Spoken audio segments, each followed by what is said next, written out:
Hello students, welcome to BBVN online classes, and we were discussing about the atomic mass, molecular mass, and today I am going to tell you about the mole concept, and it is very important because it helps you in to solve many kinds of numericals in physics and chemistry both. तो ये जो mole concept है ये हमारे लिए बहुत ही important है सीखना। बहुत से बच्चों को कंफ्यूजन होता है, तो वो कंफ्यूजन आपको क्लियर करना है, ठीक है। तो किस तरीके से हम मोल्स, नंबर ऑफ मोल्स वैसे तो आप लोग पढ़ चुके हैं ये, बट यहाँ हमारे पास में फिर से बेसिक कॉन्सेप्ट्स जो केमिस्ट्री के होते हैं उसमें वापस से स्टडी करना होता है। तो देखिए मोल कॉन्सेप्ट, हमने एटॉमिक मास कैलकुलेट किया है, हमने मोलिकुलर मास कैलकुलेट करा है, तो उसी के बेसिस पर मोल कॉन्सेप्ट हमें पढ़ने हैं। तो देखिए सबसे पहले हम बात करते हैं मोल्स की। किसकी बात करते हैं? मोल्स की। या अगर हम मैं बोलना चाहूँ 1 मोल कि 1 मोल क्या है, ये क्या होता है? It is a amount. ये क्या होता है? अमाउंट होता है। किसका अमाउंट होता है? किसी भी जो मैटर है उसके मास का, है ना। तो मोल जो होंगे, जैसे कि हम बात करते हैं हाइड्रोजन एटम की, ठीक है। तो आपको पता है एक हाइड्रोजन एटम जो होता है उसका एटॉमिक मास होता है 1 म्यू। क्या होता है हाइड्रोजन एटम का एटॉमिक मास? 1 म्यू, ठीक है। और 1 म्यू जो होता है वो बोलते हैं ना बहुत छोटा जो होगा यूनिट है। एमयू जो होती है एटॉमिक मास यूनिट, वो बहुत ही छोटी यूनिट होती है और कैलकुलेशन करते समय हम इस यूनिट को यूज में नहीं ले सकते हैं, ठीक है, क्योंकि 1 म्यू जो होता है वो एक हाइड्रोजन का मास है। और जब भी हम केमिकल रिएक्शंस कराते हैं तो कभी भी हम एक एटम या एक मॉलिक्यूल की रिएक्शन नहीं कराते हैं, है ना। हम जो अमाउंट लेते हैं रिएक्टेंट्स की वो किस में लेते हैं? ग्राम में। किस में लेते हैं? ग्राम या मिलीग्राम में। ओके, तो जो हम अमाउंट लेते हैं वो हम ग्राम मिलीग्राम में लेते हैं, क्योंकि ये जो यूनिट होती है वो बहुत ही छोटी होती है, तो इस वजह से हमें मोल कॉन्सेप्ट लेना होता है, ठीक है। अब देखिए यहाँ पे 1 म्यू, ये जो 1 म्यू है, अगर हम हाइड्रोजन एटम्स का, क्या कह रही हूं मैं, अगर हम हाइड्रोजन एटम्स का 1 ग्राम ले लेते हैं, क्या ले लेते हैं? 1 gram. Okay, then 1 gram hydrogen atoms में टोटल जो पार्टिकल्स होते हैं, यानी टोटल एटम्स होते हैं हाइड्रोजन के, ये लगभग होते हैं 6.023 into 10 to the power 23 atoms. कितने एटम्स होते हैं 1 ग्राम हाइड्रोजन एटम्स में? मतलब 1 ग्राम अगर हमने हाइड्रोजन एटम्स ले लिए हैं तो उसमें हाइड्रोजन के टोटल एटम्स इतने होते हैं, इस नंबर के इक्वल। ओके, अब चलिए मैं दूसरा एग्जांपल लेती हूँ। अब की बार मैंने लिया है ऑक्सीजन एटम्स का। अगर मैं ऑक्सीजन एटम, आपको पता है ऑक्सीजन का जो एटॉमिक मास होता है वो कितना होता है? 16 म्यू। क्या होता है? 16 म्यू। तो अगर मैं ऑक्सीजन एटम्स का 16 ग्राम ले लेती हूँ, है ना, and it is equal to its atomic mass. जो 16 ग्राम मैंने लिया है वो ऑक्सीजन एटम्स के 16 मतलब एटॉमिक मास के ही इक्वल लिया है। बस मैंने क्या किया, यहाँ पे म्यू की जगह मैंने ग्राम में जो है अमाउंट लिया है। ओके, तो 16 ग्राम ऑक्सीजन एटम्स जब हम लेते हैं तो हमें मिलता है कि इतने ग्राम ऑक्सीजन एटम्स में ऑक्सीजन के टोटल एटम्स लगभग किसके इक्वल होते हैं? इसी डिजिट्स के इक्वल होते हैं, यानी इतने ही एटम्स मिलते हैं 16 ग्राम में, किसके? ऑक्सीजन के। लाइकवाइज अगर हम O2, चलिए H2O की बात करते हैं। अब की बार मैंने मॉलिक्यूल लिया है, ओके, और H2O का मॉलिक्यूलर मास कितना होता है? 18 म्यू। कितना होता है मॉलिक्यूलर मास? 18 म्यू। तो अगर मैं वाटर के 18 ग्राम ले लेती हूँ, देखिए मैंने क्या करा है, म्यू नहीं लिया है मैंने, यहाँ पे 18 ग्राम लिए हैं वाटर के। तो 18 ग्राम वाटर जब हम लेते हैं तो उसमें वाटर के टोटल जो मॉलिक्यूल्स होते हैं वो इक्वल होते हैं इसी डिजिट्स के। जो ये डिजिट हमने लिया है इसी डिजिट जो है के इक्वल इतने ही संख्या में वाटर मॉलिक्यूल्स होते हैं। तो देखिए सिमिलरिटी चल रही है, ये डिजिट जो है वो सिमिलर चल रहा है। नेक्स्ट अगर हम एक एग्जांपल और ले लेते हैं, जैसे कि हम बात करें CO2, ओके, कार्बन डाइऑक्साइड, और CO2 का जो मॉलिक्यूलर मास होता है, ठीक है, वो होता है, आप कैलकुलेट करके देख सकते हो, 12 plus 2 into 16 and it is equal to 44 mu. Okay, तो 44 म्यू की म्यू जो होता है वो तो एक CO2 का मास है, एक CO2 मॉलिक्यूल का मास है, ठीक है। लेकिन अगर हम CO2 के 44 ग्राम ले लेते हैं, देखिए 44 ग्राम, ओके, जो उसके मोलिकुलर मास के ही इक्वल है, बस मैंने डिजिट क्या लिए, ग्राम, यानी वेट कितना लिया मैंने, 44 ग्राम। अब इतने ग्राम में जब हमने कैलकुलेट किया एक्सपेरिमेंट से कि CO2 के कितने मॉलिक्यूल्स हैं, तो हमें मिलता है वापस से इसी डिजिट के इक्वल पार्टनर मॉलिक्यूल्स, ठीक है। और ये जो एटम्स होते हैं वो CO2 के एटम्स होते हैं, और कितने ग्राम में, 44 ग्राम में। तो यहां से देखिए आपको एक चीज सीखने को मिल रही होगी कि एटम्स हो तो उनके एटॉमिक मास के इक्वल ग्राम में हमें क्या लेना है, मास लेना है। देखिए हाइड्रोजन का molecular mass, atomic mass 1 mu है, तो मैंने 1 ग्राम लिया।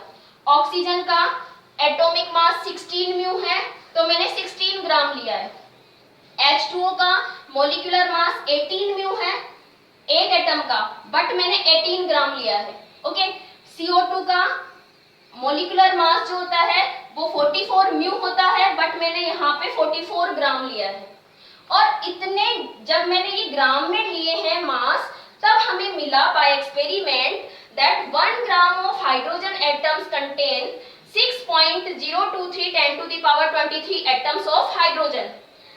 16 ग्राम ऑक्सीजन एटम्स जब हमने लिए, then we see that it contains 6.023 into 10 to the power 23 atoms. Likewise अगर हम मॉलिक्यूल्स लेते हैं, तो मॉलिक्यूल्स जैसे हमने H2O लिया, तो H2O के 18 ग्राम में H2O के टोटल मॉलिक्यूल्स होते हैं, यहाँ पे मॉलिक्यूल्स आएंगे, ठीक है। अगर मॉलिक्यूल्स हैं तो ये मॉलिक्यूल्स होंगे। ओके, तो देखिए जब हम 18 ग्राम वाटर लेते हैं तो उसमें भी 6.23 into 10 to the power 23 molecules ही मिलते हैं। नेक्स्ट हमने लिया CO2, तो CO2 का जो हमने 44 ग्राम लिया है, तो उसमें भी हमें इतने ही मॉलिक्यूल्स मिले। तो देखिए ये जो डिजिट आ रही है, ये जो नंबर आ रहा है, ये क्या है, सभी के लिए कांस्टेंट है। क्या है ये नंबर, सभी के लिए कांस्टेंट, चाहे हमने एटम्स लिया हो चाहे हमने मॉलिक्यूल्स लिए हो, तो जो भी एटम और जो भी मॉलिक्यूल लेते हैं, तो उनके एटॉमिक मास के जितना ग्राम हम ले लें, मॉलिक्यूल लिया है तो उतने ही मॉलिक्यूलर मास के इक्वल ग्राम ले लेते हैं, ग्राम में मास ले लेते हैं, तो उनमें टोटल नंबर ऑफ पार्टिकल्स जो होते हैं वो इस डिजिट के इक्वल आते हैं। ये एक्सपेरिमेंट से हमने डिस्कवर कर चुके हैं। तो अब जो ये नंबर आ रहा है, ये सबसे पहले फाइंड किया था आवोगाद्रो ने। किसने किया था, एवोगाद्रो ने। तो इस नंबर को उसने आवोगाद्रोस नंबर बोल दिया। इस नंबर को क्या कहा जाता है, आवोगाद्रोस नंबर। और ये नंबर एक कांस्टेंट नंबर है, और इस नंबर जो है वो जितने अमाउंट में मिलता है किसी भी एटम और मॉलिक्यूल के लिए, तो उस मास को बोल दिया जाता है 1 मोल। उस मास को क्या बोल दिया जाता है, 1 मोल ऑफ दैट, उसके लिए उसका 1 मोल। फॉर एग्जाम्पल जैसे मैंने यहाँ लिखा हुआ है हाइड्रोजन एटम्स, ठीक है, तो हाइड्रोजन एटम्स का 1 ग्राम जिसमें इतने पार्टिकल्स होते हैं, it is called as 1 mole of hydrogen. इसको क्या बोला जाता है, 1 ग्राम को 1 mole of hydrogen atoms. Oxygen atom के जो 16 ग्राम होते हैं, it is known as 1 mole of oxygen atom, ठीक है।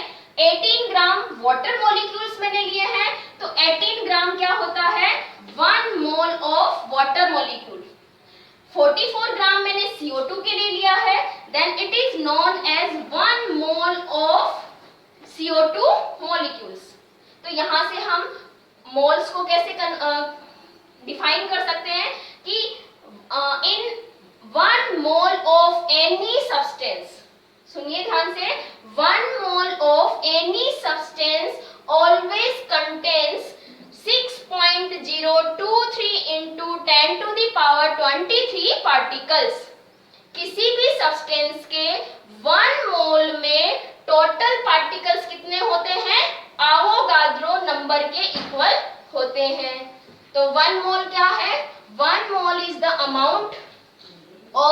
any substance that contain total number of particles equal to the Avogadro's number. For example, जैसे कि हम बात कर रहे हैं, नेक्स्ट में एक एग्जांपल ले लेती हूँ। जैसे हमने बात करते हैं हम अब की बार HCl की, किसकी बात करते हैं हम? हाइड्रोक्लोरिक एसिड की। तो देखिए हाइड्रोक्लोरिक एसिड का हमसे पूछा जाता है find the mole 1 mole of HCl। HCl के 1 मोल को फाइंड कीजिए कि कितने होते हैं इन ग्राम। ठीक है, तो आप इसको फाइंड कर सकते हो। कैसे फाइंड करोगे? HCl का मोलिकुलर मास निकालते हैं, वैसे ही HCl का मोलिकुलर मास निकाल लीजिए। H1 plus 35.5 equal to 36.5 and यहाँ पर हम म्यू नहीं लगाएंगे, यहाँ पर हम क्या लगाएंगे? ग्राम। ओके, तो इस तरीके से जो 36.5 ग्राम होता है HCl का, इट कंटेन्स, ये जो है कंटेन, इसमें कितने होते हैं? 6.023 into 10 to the power 23 HCl के पार्टिकल्स होते हैं, मॉलिक्यूल्स होते हैं, and it is known as, this amount for HCl is known as 1 mole of HCl।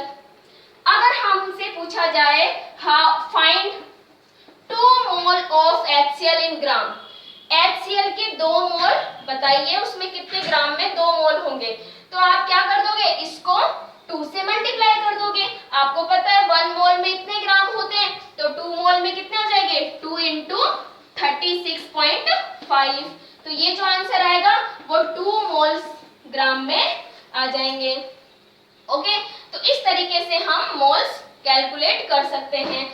चलिए एक एग्जांपल और ले लेते हैं हम। अगर आपसे कोई पूछता है कि how many particles are present in 2 moles of CO2, ठीक है, आपसे क्या पूछा जाता है? फाइंड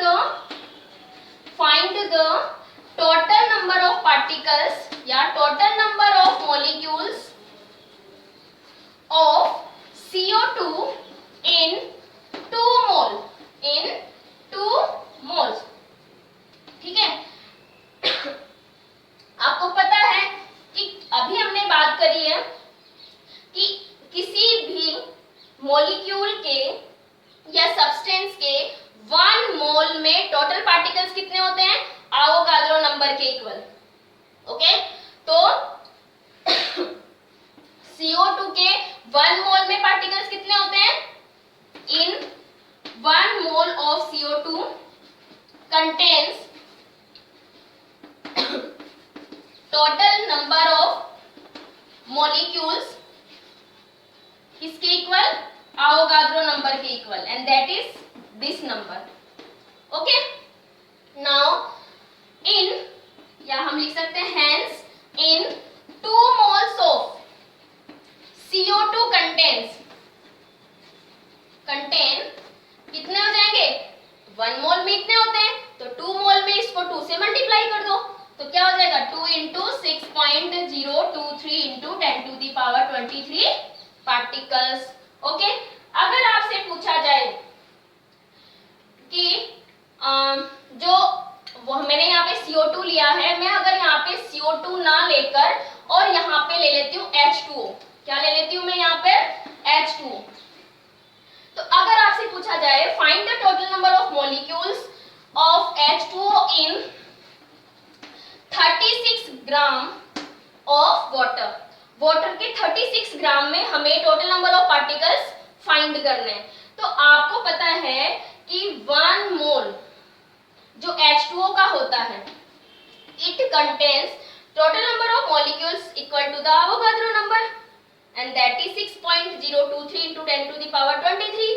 अब आपको यहाँ पे ग्राम में वैल्यू दे रखी है और आपको 1 मोल में पार्टिकल्स का पता है, तो सबसे पहले हम ग्राम को किस में कन्वर्ट कर लेंगे? मोल्स में। तो आपको पता है 36 ग्राम H2O है, ठीक है, इसको आपको मोल्स में कन्वर्ट करना है। तो आपको पता है ना कि 1 mole of H2O is equal to 18 gram. ठीक है, 1 मोल किसके इक्वल होता है? 18 ग्राम के। तो 36 किसके इक्वल हो जाएगा? इसको 18 से क्या कर दो, डिवाइड कर दो। तो 36 से डिवाइड कर दोगे 36 को 18 से, तो कितना आ जाएगा? 2 मोल्स। मीन्स 36 ग्राम जो वाटर के होते हैं वो 2 मोल्स के इक्वल होते हैं। ठीक है, यहाँ से आपको समझ आ गया होगा 1 मोल 18 ग्राम है, तो 36 मोल्स ग्राम जो होंगे वो किसके इक्वल होंगे? 2 मोल्स के। ओके, अब आपको पता चल गया कि हमें 36 ग्राम जो होता है it is equal to 2 moles. तो हम यहाँ पे लिख सकते हैं hence in 2 moles of H2O contain 2 into 6.023 into 10 to the power 23 particles या मॉलिक्यूल्स। क्लियर? अब देखिए यहाँ पे मैंने इसको इस तरीके से कैलकुलेट करा है, बट आपके लिए एक सिंपल फॉर्मूला में बता देती हूँ जिससे आप किसी भी सब्सटेंस के लिए मोलर या जो मोल्स होते हैं वो कैलकुलेट कर सकते हो। तो मोल्स क्या होते हैं? मोल कैसे कैलकुलेट कर सकते हैं? Mole equal to given mass upon molar mass, given mass upon molar mass. ठीक है, मोलर मास क्या होता है? 1 मोल का मास। ठीक है, आई मीन्स जो 1 मोल होते हैं किसी भी सब्सटेंस के लिए, तो उसका मास जो होगा वो मोलर मास होता है। और उसको हम कैसे कैलकुलेट करते हैं? अगर हमें मॉलिक्यूल दे रखा है तो उसका मॉलिक्यूलर मास निकाल के म्यू ना लगा के उसको ग्राम में कन्वर्ट कर देना। म्यू को कैसे कन्वर्ट कर देंगे हम? जी में, यानी कि ग्राम में। तो देखिए जैसे हम CO2 की बात करते हैं, ओके, और CO2 को हमें दे रखा है 88 ग्राम। CO2 के कितने ग्राम दे रखे हैं हमें? 88 ग्राम। लेकिन हमें उसमें CO2 को मोल्स में बदलना है। किस में बदलना है? मोल्स में। तो हम ये फॉर्मूला यूज में लेंगे। तो CO2 के जो मोल्स होंगे, मोल्स ऑफ CO2, ठीक है, is equal to given mass कितना है? 88 अपॉन 88 तो हमें गिवन है। CO2 का मोलर मास कितना होता है वो हम यहाँ कैलकुलेट कर सकते हैं। CO2 का molar mass 12 plus 2 into 16 is equal to 44 gram. कितना हो गया? 44 ग्राम। तो 44 से इसको डिवाइड कर देंगे हम मोलर मास, तो कितने आएंगे? 2। तो 2 मोल्स होते हैं CO2 के इन 88 ग्राम में। ठीक है, तो इस तरीके से हम मोल्स कैलकुलेट कर सकते हैं। Number of particles means atoms और मॉलिक्यूल्स और आयंस कैलकुलेट कर सकते हैं बाय यूजिंग दिस फॉर्मूला और आवोगाद्रो नंबर। ठीक है, थैंक यू।